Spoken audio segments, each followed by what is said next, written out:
métier comme chaque jour. Aujourd'hui, on a choisi le métier de diagnostiqueur immobilier, ses formations et puis des offres d'emploi dans la région Grand Est, détaillées par Assad Moueb. Bonjour, merci Bonjour. d'être avec nous sur ce plateau. Vous êtes président de Wedge Institute. Présentez-nous Wedge Institute.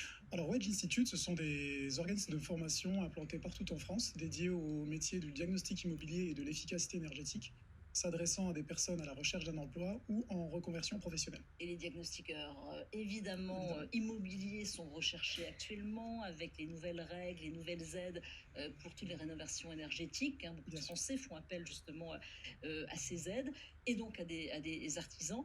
Et diagnostiqueur immobilier, c'est aussi quand on veut vendre un appartement, une maison, ou quand on veut louer aussi, c'est obligatoire. Tout à fait, c'est obligatoire lors de chaque mutation, c'est-à-dire lorsqu'il y a une transaction immobilière, que ce soit lors d'une vente ou d'une location. Mais aujourd'hui, avec notamment le dispositif MaPrimeRénov', le métier est en pleine expansion, notamment pour les métiers liés à l'efficacité énergétique, donc les contrôleurs énergétiques et les thermiciens pour la préconisation de travaux. Alors, quelles sont les qualités pour exercer ce métier ? Alors, il y a pas vraiment de qualité, je dirais, c'est plus il faut être assez curieux, avoir un esprit un peu calculateur et vérifier tout. Voilà, c'est ça, c'est un métier de vérificateur en fait. De rien louper. C'est ça, on est très encadré par des normes et une réglementation. Mais je dirais ce qui fait la réussite d'un bon diagnostiqueur, qui fait la différence entre un bon diagnostiqueur et un moins bon, c'est son esprit de curiosité. Alors je vous propose de regarder le portrait de Jean-Louis, qui est diagnostiqueur immobilier. Regardez, il parle avec amour de son métier. On en parle juste après. Regardez. Bonjour Marion. Vous allez bien? Ouais, très bien, avec la vitre, c'est top. C'est ça. L'appartement. Ouais, de Victor Hugo. Ok, puis oui. Merci. Jean-Louis Kersac, j'ai 54 ans et mon métier, c'est diagnostiqueur immobilier.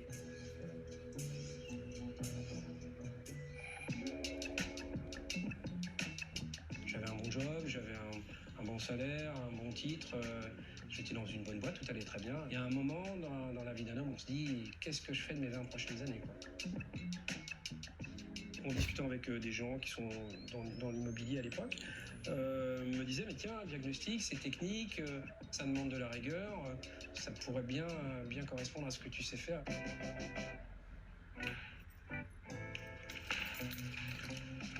Good. Comme il y a une mise en location de l'appartement, il y a des diagnostics obligatoires. Il faut faire entre autres tout ce qui est électricité, gaz, plomb, amiante, la surface. Au coffret tout neuf, l'appartement a été refait, donc il ne devrait pas y avoir de mauvaise surprise. Alors ça paraît pompeux un peu de dire ça, mais quelque part on sauve des gens. On peut retrouver des fois dans des coffrets électriques des fils qui ont chauffé, qui ont brûlé. Eh bien, peut-être que cette installation électrique, si on n'était pas venu la vérifier, ça aurait mis le feu dans la maison, dans l'immeuble ou autre. Et les matériaux, donc je vais identifier que le sol est en parquet, que les murs sont en plâtre peint, que la porte est en bois. Si on loupe un élément d'amiante, si on loupe du plomb, c'est des sujets qui, si on va en procédure, qui nous amènent directement au pénal, quoi. On peut faire entre 1 et 4 interventions par jour. Ce qui est quand même bien dense. Mais oui, on est souvent seul. Même si on fait toujours les mêmes diagnes, on fait ça dans des biens toujours différents. On voit des biens exceptionnels. Moi, j'ai vu me retrouver une fois à boire le thé avec la famille, je faisais le diagnostic, mais ils ne voulaient pas que je parte sans que j'ai bu le thé avec la famille. Bon, voilà, ça c'est des moments inoubliables.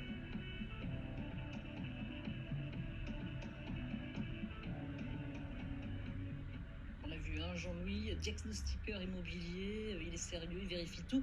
Je précise quand même que ce reportage a été tourné avant les obligations sanitaires pour le port du masque, en tous les cas. Alors, vous l'avez vu, ça demande de la rigueur, ça c'est ce qu'on a dit aussi, pour les locations d'appartements, pour l'achat. Et il le dit lui-même, on sauve des gens. Exactement.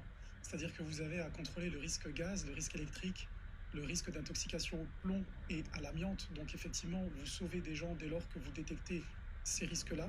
Donc c'est pour ça que c'est aussi un métier de passion et non pas un métier on vient faire comme ça par nécessité. Oui, performance énergétique évidemment, et ça, vous le verrez si vous faites appel justement à des artisans et à des spécialistes pour la rénovation énergétique.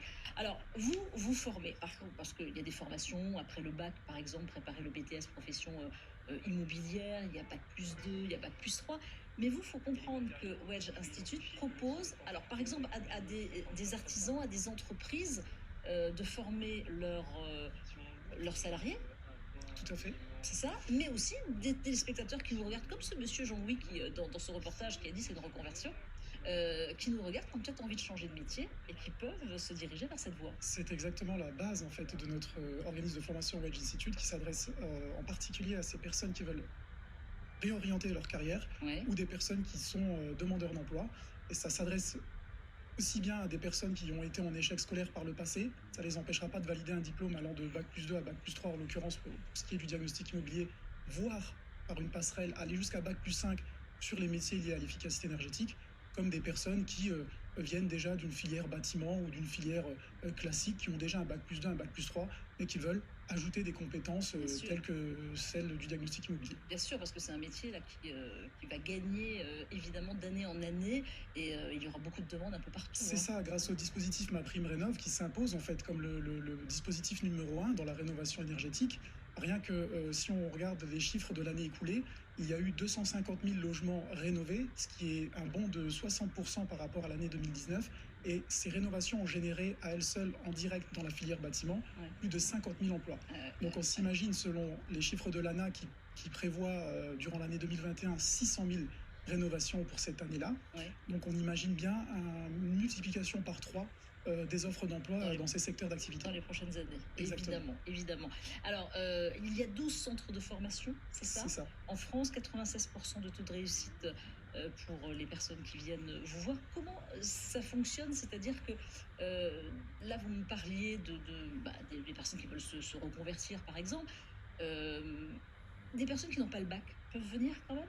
Tout à fait. C'est-à-dire qu'il existe en fait des cycles de formation qui sont adaptés aux débutants et aux personnes qui ont été ce que j'appelle moi en échec scolaire, qui n'ont validé même pas le brevet des collèges par exemple. Ouais. Il y a des cycles qui sont vraiment adaptés pour ces débutants, où on reprend l'intégralité des bases et on circonscrit la formation au métier, ce qui permet de ne pas se disperser et vraiment valider le titre professionnel, donc le diplôme reconnu par l'État, à un métier bien précis. C'est de ce fait que les formations sont accessibles vraiment à tout public. Ces formations durent combien de temps? Alors si je prends l'exemple du diagnostic immobilier, ça va être 6 semaines. On va alterner théorie et pratique durant 6 semaines. À l'issue de ces 6 semaines, il y a une validation par diplôme. Et avant ou après la formation, on peut proposer des stages en entreprise, donc des stages d'immersion ou des stages pour parfaire sa pratique. Parce que vous êtes en relation avec les entreprises, on va en parler justement à la fin des formations pour trouver un emploi. On se dit, ces formations, elles sont payantes? Bien entendu, elles sont payantes. Elles vont de l'ordre de 3 000 euros pour le cycle de formation de contrôleur de l'efficacité énergétique, allant jusqu'à 6 980 euros pour un cycle complet de diagnostiqueur immobilier intégrant également le diplôme. Mais elles peuvent être prises en charge par différents dispositifs, notamment le CPF, le DIF, ou par la région ou le pôle emploi pour les demandeurs d'emploi. Pour des demandeurs d'emploi, pour des personnes qui ne font pas partie d'une société. Après, c'est l'entreprise qui peut justement payer cette formation pour des qualifications supérieures.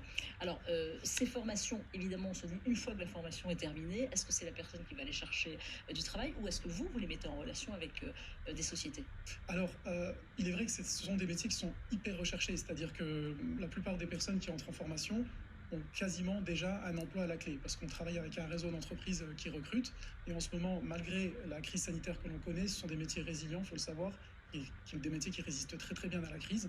Donc on a toujours une demande soutenue de nos partenaires d'entreprises qui recrutent ce genre de profil. Donc on va dire qu'au début de la formation, on est déjà sur l'ordre de 50% de placement. Oui. Donc soit les personnes en intégrant la formation, ont déjà un projet, donc ont déjà promis leur service à un employeur. Mais si elles ne l'ont pas, nous regardent, elles ont envie, est-ce que vous êtes sûr de leur trouver? Tout à fait, on va pouvoir s'en occuper grâce à notre réseau d'entreprises. On a eu 100% de reclassement en 2019 après la formation. Nous sommes aujourd'hui à 80%, et sachant que les dernières promotions de l'année 2020 n'ont pas encore été totalement réinsérées. Donc on pense pouvoir rester sur les chiffres de 100% de retour à l'emploi post-formation. On vous contacte, on va directement sur le site. Exactement, wedge-formation.com, où vous trouverez les différentes coordonnées par région de nos collaborateurs. Merci beaucoup d'être venu sur ce Merci à plateau. vous. Assad Moued, merci à vous.